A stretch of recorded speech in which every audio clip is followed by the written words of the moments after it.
We begin our journey, rather unsurprisingly for Winterhold, in the snow-covered mountains. Here we can stumble across an odd sight. A skeleton, a dwarven chest, and the skeleton of a deer. The chest is easy enough to explain. Clearly, it was from one of the nearby Dwemer ruins. Perhaps this skeleton belongs to a scholar or archaeologist, or even a raider of some kind. The deer, on the other hand, is very odd. Sure, these two could be here by coincidence, but obviously these assets were placed here very intentionally. Perhaps the deer was the cause of this poor soul's death.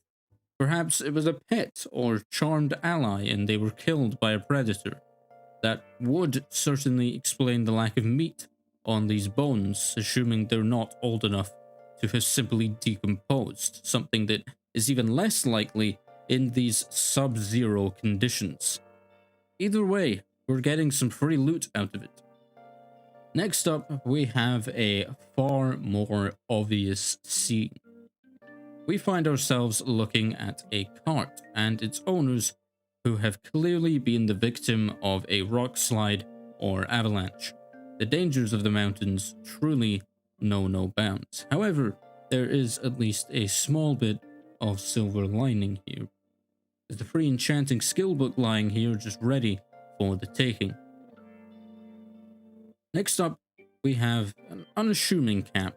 At first, it appears as empty as all the rest of the caps around Skyrim tend to be. However, taking a peek inside one of the tents, we find a skeleton.